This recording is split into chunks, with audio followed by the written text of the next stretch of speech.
அந்த உருவம் கூறியது உண்மைதான் மகாதேவா. நான் செய்தது மாபெரும் தவறு. தங்களை பிரிந்த மறுகணம் நான் அவ்வாறு என் குரோதத்தை வெளிப்படுத்தியிருக்க கூடாது. தாங்கள் இந்த முடிவை லோக நன்மைக்காகத்தான் எடுத்திருக்கிறீர்கள் என்ற உண்மையை நான் உணர்ந்திருக்க வேண்டும்.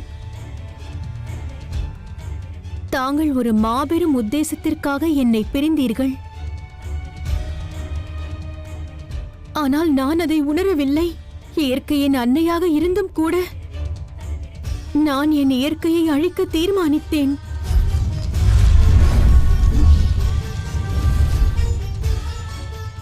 மாபெரும் தவறு செய்துவிட்டேன் மகாதேவா. நான் செய்த தவறுக்கு என்னை மன்னித்தருளுங்கள். போதும், நிறுத்துங்கள் தேவி. ஒருவர் உணர வேண்டிய உண்மை இதுவே. குரோதத்தை விட பெரும் விரோதி வேறெதுவும் இல்லை. குரோதம் என்பது மிக பெரியது. அனைவரும் அது ஆதிசக்தியையும் வசப்படுத்தும் என்பதை அறிந்திட வேண்டும். காலம் துவங்குவதற்கு முன்பிலிருந்து காலம் அழியும் வரை ஒன்றிணைந்திருக்கும் சிவனையும் சக்தியையும் கணங்களில் பிரித்திடும் சக்தி இந்த குரோதத்திற்கு உள்ளது என்பதை அறிந்திட வேண்டும். குரோதத்திலிருந்து தப்பிச் செல்பவர்கள் மாபெரும் சூழ்நிலைகளையும் எதிர்கொண்டு அதில் வெற்றி வாகை சூடும் திறன் கொண்டவர்களாய் மாறுகின்றார்கள்.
மகாதேவரின் 12 ஜோதிர்லிங்கத்திற்கான பயணத்தை நான் துவங்கப் போகிறேன்.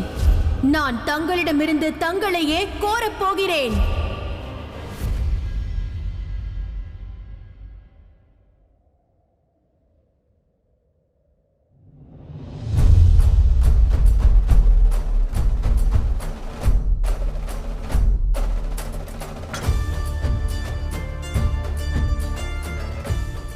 நான் தேவாதி தேவன் மகாதேவனாவேன்.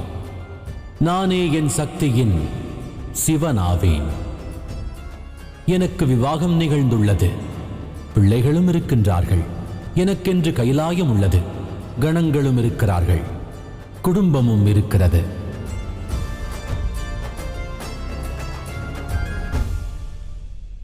என்னை மன்னித்தருளுங்கள் மகாதேவா. இல்லை தேவி, இக்கணம் மன்னிப்பை விட மகத்துவம் ஆன்மாவை சுத்திகரிப்பது. குரோதத்தை எவ்வாறு துறப்பதென்பதுதான் அது பற்றி இப்பிரபஞ்சத்திற்கு நாம் எடுத்துரைக்க வேண்டிய தருணமே இது. ஒருவேளை ஒருவரின் வாழ்வில் சூழ்நிலை மோசமாக மாறினால் அப்பொழுது ஆவேசப்படக்கூடாது. அமைதியாக அமர்ந்து நன்கு நிதானமாக சிந்தித்து பிறகு முடிவெடுக்க வேண்டும். அப்பொழுதே தங்களின் முடிவு பிறர் அழிவிற்கு காரணமாகாதிருக்கும். அதோடு தாங்கள் தங்களின் குரோதத்தையும் வென்றிட இயலும். நிச்சயமாக மகாதேவா.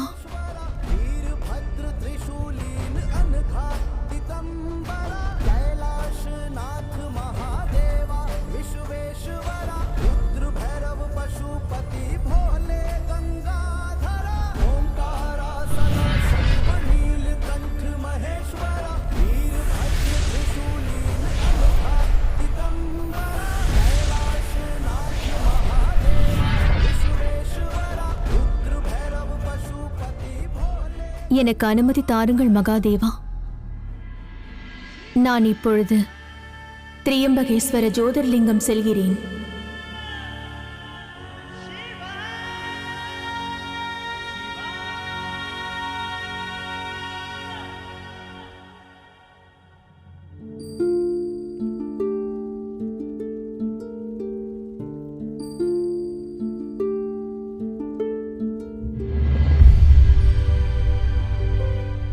தேவி பார்வதி,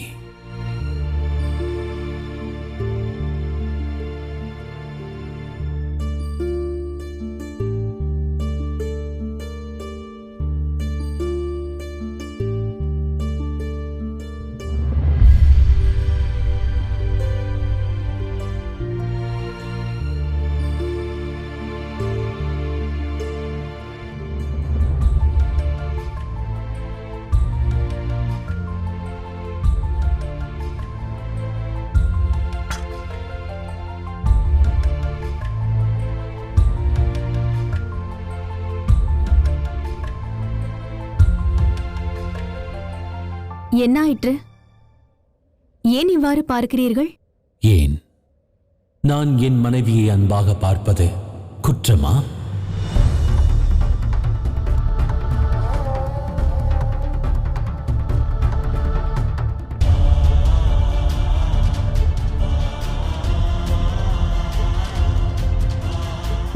அவ்வாறென்றால் தங்களுக்கு?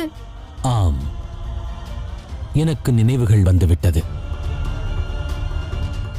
இந்த கேதாரநாதத்தில் நான் தியானம் கொண்டு நினைவுகளை பெற்றேன். ஒன்றை நன்கு புரிந்து கொண்டேன். யாவரும் ஜோதிர்லிங்கத்தில் சந்திப்பது சிவனையே,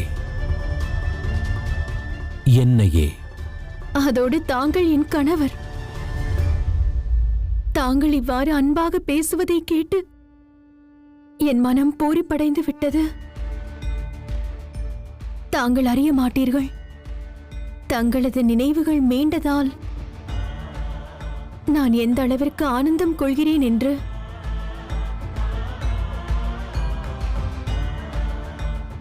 தேவி, பல வருடம் காத்திருந்து தங்களுடன் மீண்டும் இணைகின்றேன். மீதமுள்ள ஜோதிர்லிங்கங்களுக்கான நம் பயணத்தை நாம் ஒன்றாக நிறைவு செய்வோம்.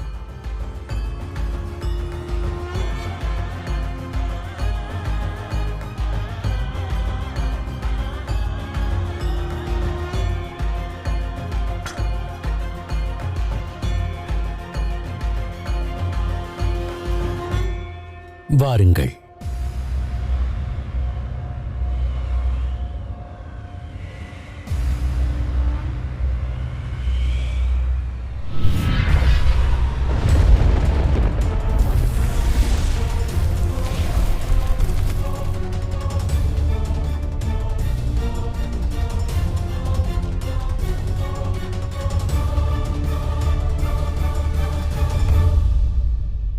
என்ன இது நாராயணா?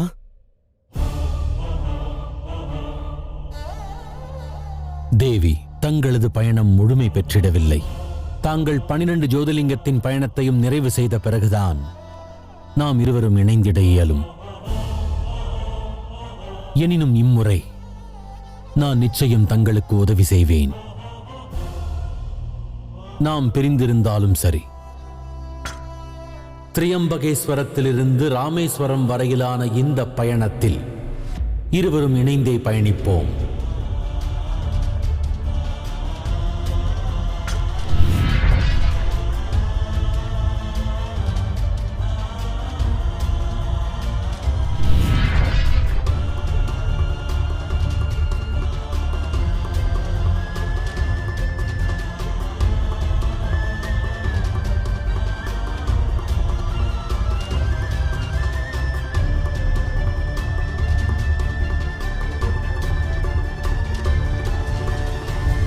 நாராயணா, இவர்கள் இருவராலும் ஏன் ஒருவரை ஒருவர் இணைய இயலவில்லை? தேவி பார்வதி விரகதாபத்தை அனுபவித்திருக்கிறார்கள் தேவரிஷி. ஆகையினால் சிவனும் தேவி பார்வதியுடன் இருந்தாலும் நெருங்க இயலாது. அப்போதுதான் மகாதேவர் அறிவார், உடனிருப்பவரை இவ்வாறு தனியே விடக்கூடாது என்று. அது எத்தகைய தவறு என்று. தேவி பார்வதி செய்ததற்கு அவர்கள் பிராயச்சித்தம் செய்து விட்டார்கள். ஆனால் லோக நன்மைக்காக இருந்தாலும் சிறிதளவு மகாதேவரும் தவறு செய்துள்ளார். மனைவியை தனியே தவிக்க விட்டு செல்வது தவறாகும். அத்தவறுக்கான பிராயச்சித்தம் யாதெனில், திரையம்பகேஸ்வரத்திலிருந்து ராமேஸ்வரம் வரையிலான பயணத்தில் மகாதேவர் தேவி பார்வதியுடன் இருப்பாரானால் அவரால் தேவிக்கு துணையாக இருக்க இயலாது. அற்புதமான காட்சி நாராயணா. இயற்கையும் விதியும் என்றுமே சரியான முடிவை மட்டும்தான் எடுக்கின்றது. இயற்கை அனைவரின் செயலுக்கான கணக்கை வைத்துக் கொள்கிறது. அது சாமானிய மானிடராயினும் சரி, சிவசக்தியாயினும் சரி.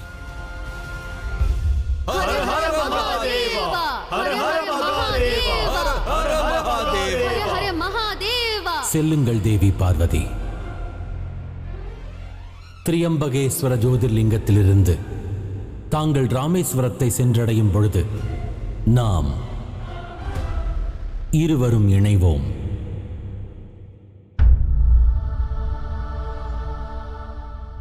ஓம் நம சிவாய். ஓம் நம சிவாய். ஓம் நம சிவாய். ஓம் நம சிவாய். பல வருடங்களாக தவம் புரிகிறார். ஆனால் இவருக்கு என்ன வேண்டும் என்று விளங்கவில்லையே. ஓம் நம சிவாய்.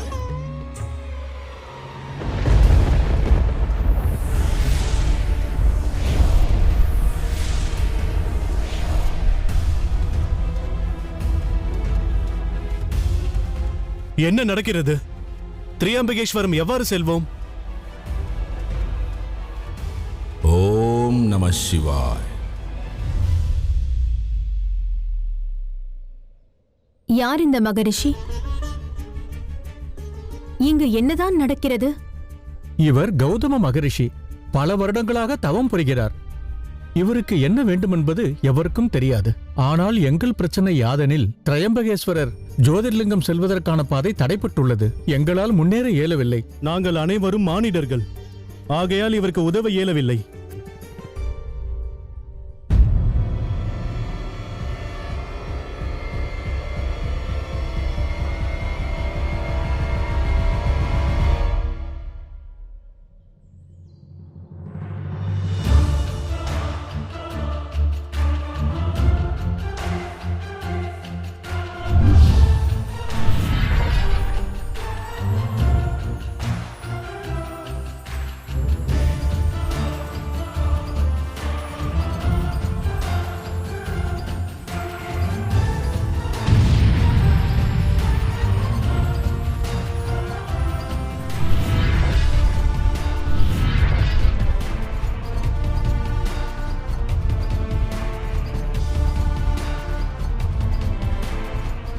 அட, வில்வ இலையில் நுழைவாயில் திடீரென்று எங்கிருந்து உருவானது?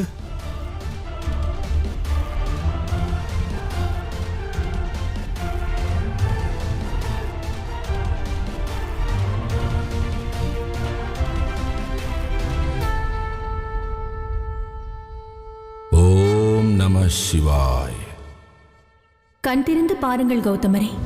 ஓம் நம சிவாய்.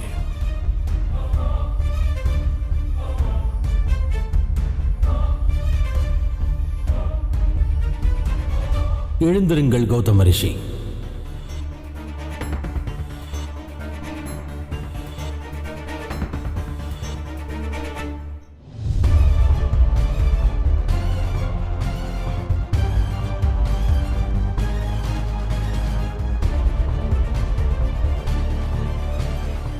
என் தவத்தை கலைக்கும் தவறை செய்தது யார் என்று கூறுங்கள்.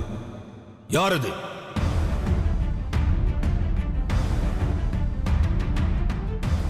தங்களின் சங்கடம்தான் என்ன? தாங்கள் இங்கு என்ன செய்கிறீர்கள்? கூறுங்கள். ஆம் மகரிஷி, தங்கள் தவத்தின் உத்தேசத்தை கூறுங்கள். கோமாதாவை கொன்று நான் பாவத்தை செய்துவிட்டேன். அதற்கு பாவ விமோசனத்தை தான் நான் தேடுகின்றேன். அறியாமையில் எவரெல்லாம் இப்பாவத்தை செய்தார்களோ அவர்களையும் தண்டனையிலிருந்து முக்தி செய்வதற்கான முயற்சி இது. தாங்கள் இப்பாவத்திலிருந்து விமுக்தி பெற விரும்பினால் சென்று பாவத்தினை போக்கும் கங்கை நதியினில் நீராடுங்கள். இந்த பாவத்தை செய்ததின் காரணமாக என்னால் இக்கணம் கங்கை நதிக்கு சென்று நீராட இயலாது.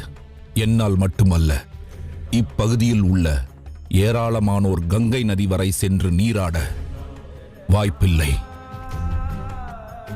வேறேதேனும் மார்க்கம் இருந்தால் கூறுங்கள். அதன் காரணமாக இப்பகுதியே புண்ணிய பூமியாக வேண்டும். கௌதம ரிஷி இத்தவத்தை தன்னலத்திற்காக செய்யவில்லை அல்லவா பிரபு? அவர் இம்மக்களுக்காகத்தான் இதை செய்கிறார். இப்பகுதியை புனிதமாக்க நினைக்கிறார். இனி இப்பிரச்சனைக்கான தீர்வை தங்களால் மட்டும்தான் கூற இயலும். இவருக்கு வழிகாட்டுங்கள் மகாதேவா, இவருக்கு வழிகாட்டுங்கள் மகாதேவா.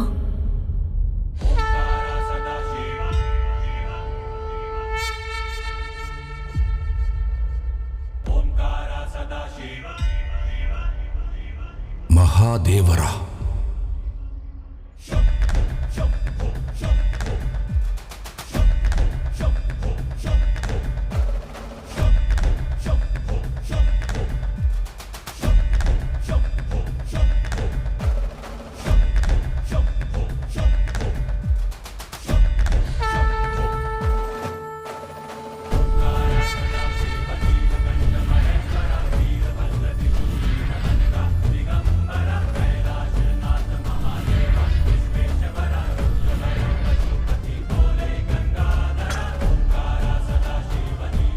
மகாதேவா, மகாதேவா, தேவி பார்வதி, மகாதேவா,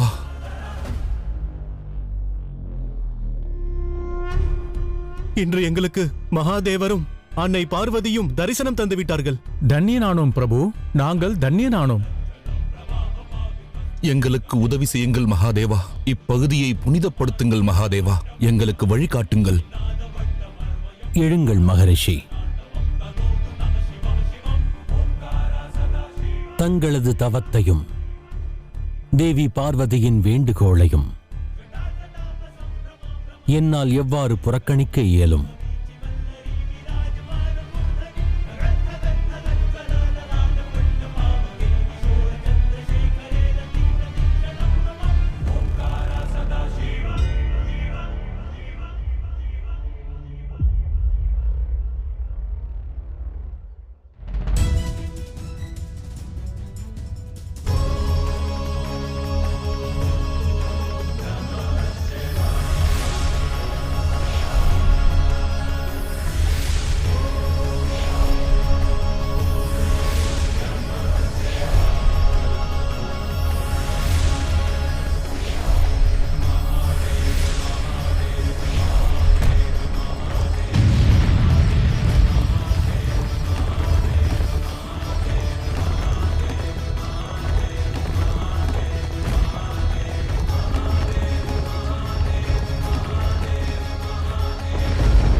நாராயணா,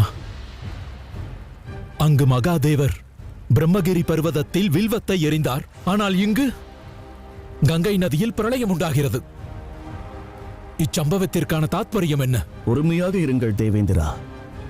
நடப்பதை பாருங்கள். தேவி பார்வதியின் இந்த ஜோதிர்லிங்க பயணத்தால் பிரபஞ்சத்திற்கு என்னவெல்லாம் பலன் கிடைக்கப் போகிறதென்று.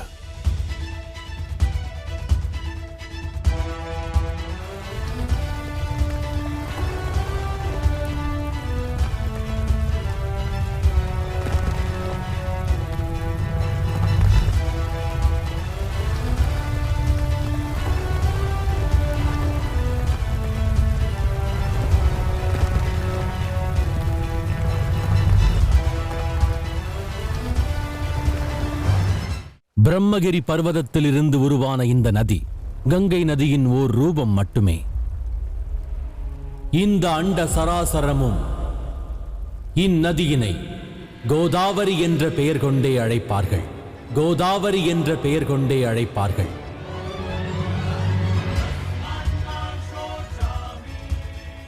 கங்கை நதியில் நீராடினால் எப்பலன் கிட்டுமோ அப்பலனே இந்நதியில் நீராடினாலும் கிட்டும்.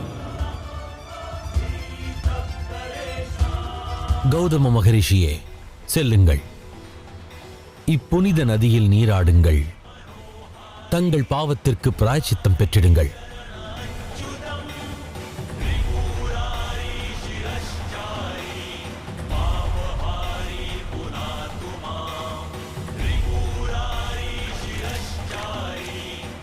ஹர ஹர மகாதேவா,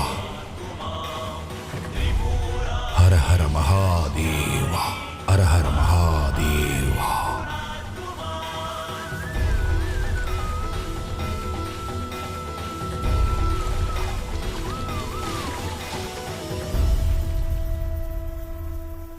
இனி நமது பகுதியிலும் கங்கை தாய் பிரவாகிப்பார்கள். நம் அனைவரும் தன்னியனானோம். அனைவரும் வாருங்கள், இந்த புனித நதியில் நீராடி நம் பாவத்தை கழிப்போம். ஹர ஹர மகாதேவா, ஹர ஹர மகாதேவா, ஹர ஹர மகாதேவா, ஹர ஹர மகாதேவா, ஹர ஹர மகாதேவா, ஹர ஹர மகாதேவா.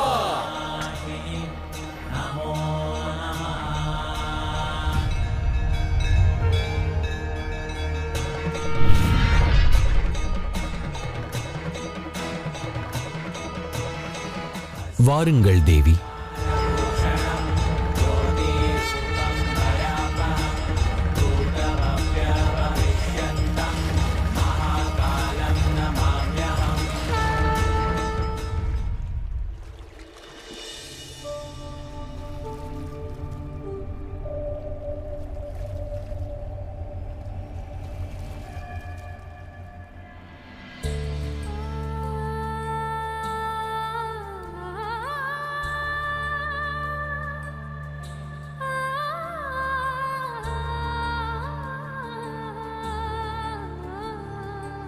என்னை தாங்கள் அவ்வாறு பார்ப்பதேன்? நான் மட்டுமல்ல, அனைவரும் தங்களைதான் பார்க்கிறார்கள்.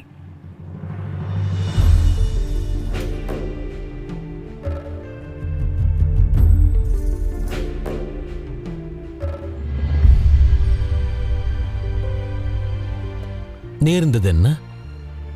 யாவரும் என்னை அவ்வாறு காண்பதேன்? மகாதேவா, நாங்கள் அனைவரும் திரியம்பகேஸ்வரத்திற்கு நீரை கொண்டு செல்கிறோம். ஆனால் தாங்கள் இந்த நீரை எங்கு கொண்டு செல்லப் போகிறீர்கள்?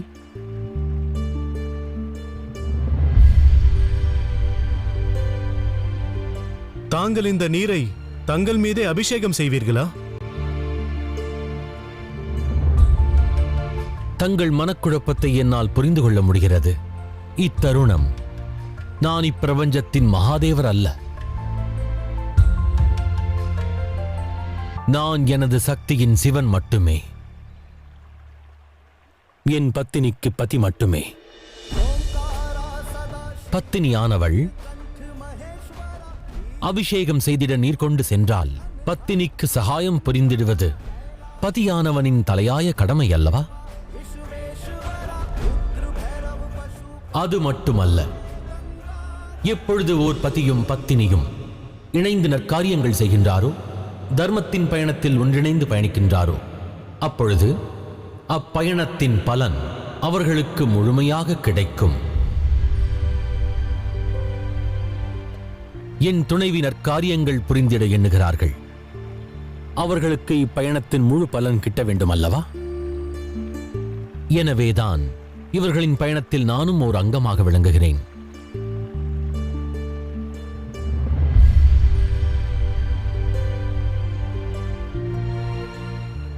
பதியாக நான் இதுவரை தவறுகள் பல இழைத்திருக்கலாம். ஒருவேளை இன்று சில தவறுகள் குறைய வாய்ப்புள்ளதல்லவா?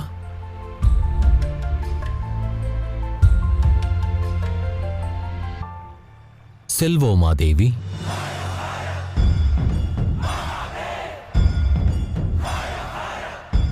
வாருங்கள்.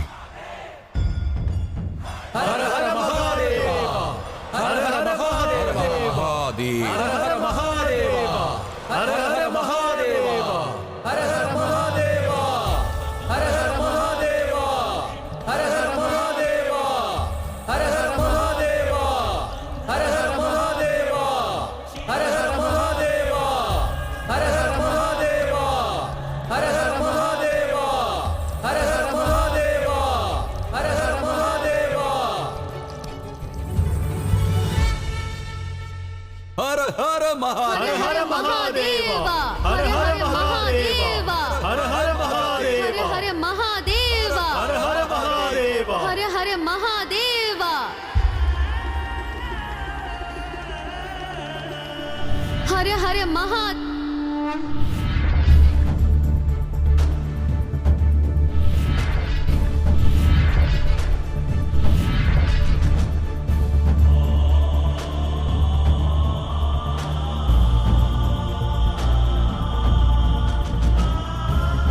இனி நீங்கள் யாவரும் செல்லலாம். ஏனென்றால் தேவி பார்வதி அனைத்து ஜோதிர்லிங்கங்களுக்கான பயணத்தையும் நிறைவு செய்து விட்டார்கள். தேவி பார்வதி அங்கிருந்து ராமேஸ்வரம் செல்லவிருக்கிறார்கள். அங்கு சென்ற பிறகு சக்தி சிவனோடு மீண்டும் இணைந்திடுவார்கள். சிவனோடு மீண்டும் இணைந்திடுவார்கள். நீங்கள் யாவரும் தேவி பார்வதி மேற்கொண்ட பயணத்தை தடை செய்ய நினைத்தீர்கள். தர்மத்தின் பாதையில் இடையூறு செய்வதற்கான முயற்சி மேற்கொண்டீர்கள். தங்களின் இந்த தோல்வியானது அண்ட சராசரத்திற்கும் ஓர் தகவலை தரவல்லது. ஒருவேளை தாங்கள் தூய்மையான மனதுடன் ஆழ்ந்த பக்தியில் தர்மத்திற்கான மார்க்கத்தை மேற்கொண்டால் பிறகு இப்பிரபஞ்சத்தில் உள்ள எந்த சக்தியாலும் தங்களது பயணம் தடைப்படுவதற்கு நான் அனுமதிக்க மாட்டேன். இங்கிருந்து செல்லுங்கள்.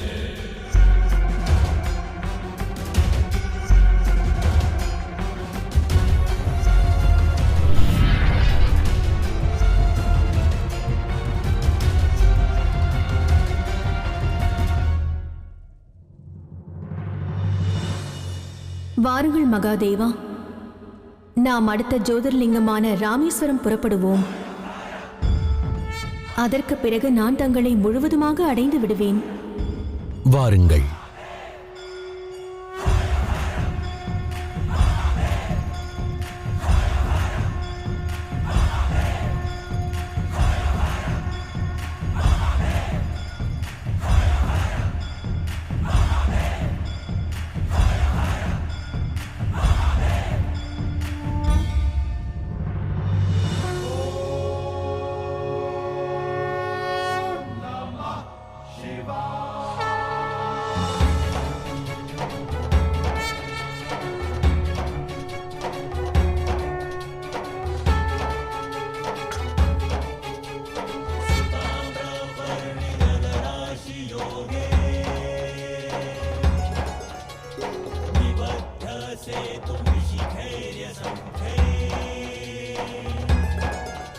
ஹர ஹர மகாதேவா.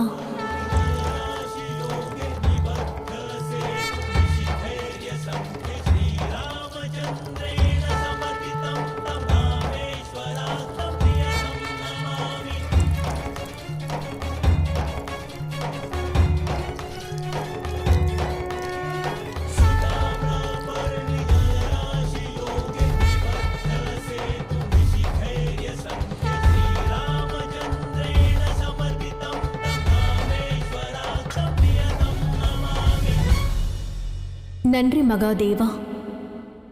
தங்களை நிஜ ரூபத்தில் பெற வேண்டும் என்பதற்காக நான் மேற்கொண்ட ஜோதிர்லிங்க பயணம் நிறைவு பெற்றது. இப்பொழுது நான் தங்களிடமிருந்து தங்களை கோருகிறேன்.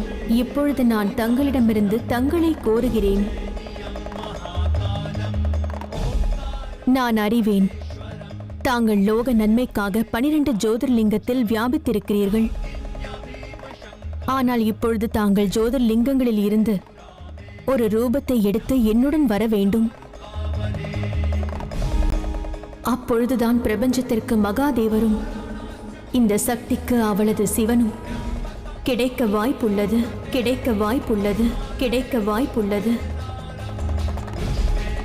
வாருங்கள் மகாதேவா, எனது வேண்டுகோளை நிறைவேற்றுங்கள்.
மகாதேவா, தாங்கள் எப்பொழுது என்னை பிரிந்தீர்களோ, எப்போது ஜோதிர்லிங்கங்களில் வியாபித்தீர்களோ, அக்கணம் முதல் இக்கணம் வரை ஒவ்வொரு நொடியும் யுகங்கள் போல் இருக்கிறது.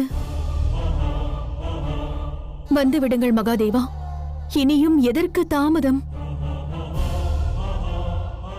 அருள் புரியுங்கள் மகாதேவா. எனக்கு என் கணவர் கிடைக்க வேண்டும். நிஜ ரூபத்தில் அவர் எனக்கு வேண்டும். நிரந்தரமாக அவர் என்னுடனே இருக்க வேண்டும். ஹர ஹர மகாதேவா, ஹர ஹர மகாதேவா, ஹர ஹர மகாதேவா.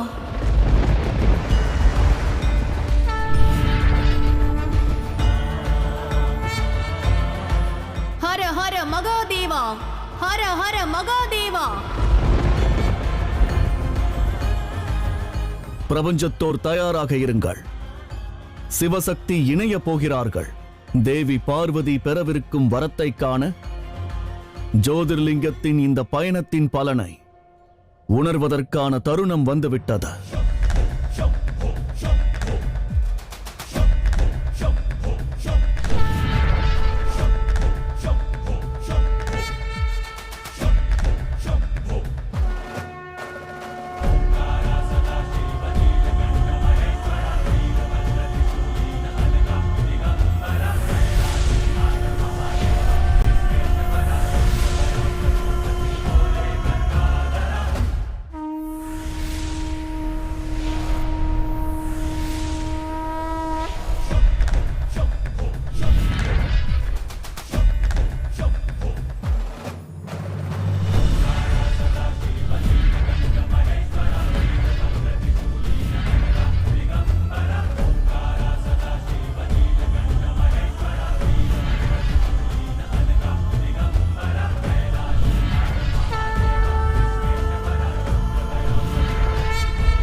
மகாதேவா,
சிவசக்தி போற்றி, சிவசக்தி போற்றி.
இதை நாம் தோல்வி என்று கருதி வருந்த வேண்டிய அவசியமில்லை. இது அவர்களின் தற்காலிக வெற்றி அசுரமாதா, நிரந்தரமானதல்ல. நாம் சிவனையும் சக்தியையும் பிரித்து விட்டோம். பல வருடங்களாக விரக தாபத்தில் எரிந்தார்கள். இது ஒரு சாதாரணமான வெற்றி அல்ல. ஆகையால் இன்று நான் அசுரகுரு சுக்ராச்சாரியன் தங்களுக்கு ஒரு வாக்களிக்கிறேன். தாங்கள் எனக்கு துணையாக இருந்தால் மிக விரைவாக நாம் சிவனையும் சக்தியையும் தோற்கடிக்க இயலும். யுத்தம் புரிவதற்கு தயாராக இருக்கிறீர்களா? நாங்கள் யுத்தம் புரிவதற்கு தயாராக உள்ளோம் குருதேவா. தயாராக உள்ளோம், தயாராக உள்ளோம். ஆம், யுத்தம் புரிவோம், யுத்தம் புரிவோம். ஆம், யுத்தம் புரிவோம், யுத்தம் புரிவோம். ஆம், யுத்தம் புரிவோம், யுத்தம் புரிவோம். வாருங்கள் மகாதேவா, கைலாயம் நமக்காக காத்துக் கொண்டிருக்கிறது. நாம் கைலாயம் செல்வதென்பது இயலாத காரியம் தேவி பார்வதி, இயலாத காரியம் தேவி பார்வதி, இயலாத காரியம்.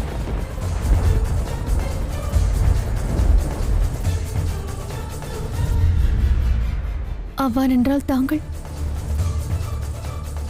மீண்டும் தங்கள் மைந்தர்களை கணங்களை சந்திக்க மாட்டீர்களா? அசுரர்களையும் அசுர குலத்தவரையும் அழிப்பது சாத்தியமில்லாத ஒன்று. அது மட்டுமல்ல, சுயநலம் உலகில் நிரந்தரமாக பரவியிருக்கின்றான். எனவே அவனை அழிப்பதும் மிக கடினமே தேவி. ஆகையால் நான் கைலாயம் வந்திட இயலாது. பிறகு நாம் எவ்வாறு ஒன்றாக இருப்பது? கைலாயத்தை புவிக்கு நான் கொண்டு வரப் போகிறேன் தேவி பார்வதி. கைலாயத்தை புவிக்கு நான் கொண்டு வரப் போகிறேன் தேவி பார்வதி.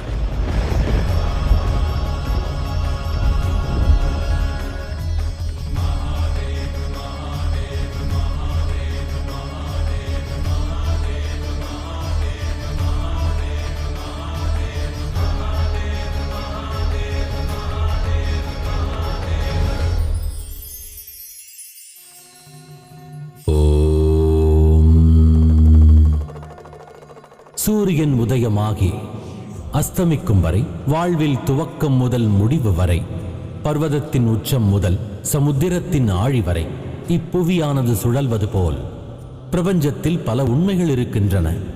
அவற்றில் சில நம் கண்களுக்கு தென்படும், அதில் பல தென்படுவதில்லை. அதோடு கண்களுக்கு புலப்படாத அந்த பல உண்மைகளில் மிகவும் முக்கியமானது நம்பிக்கை. நம்பிக்கை என்பது அஸ்திரம் போன்றது. அது சங்கடங்களுக்கு தீர்வை தரும். இயலாத ஒன்றை நிகழ்த்திடவும் உதவுகின்றது. ஆகையால் தங்களின் சூழ்நிலை மோசமாக இருப்பினும் என் நிலையிலும் நம்பிக்கை இழக்க வேண்டாம். என்றென்றும் நம்பிக்கை எனும் கரம் பற்றிடுங்கள்.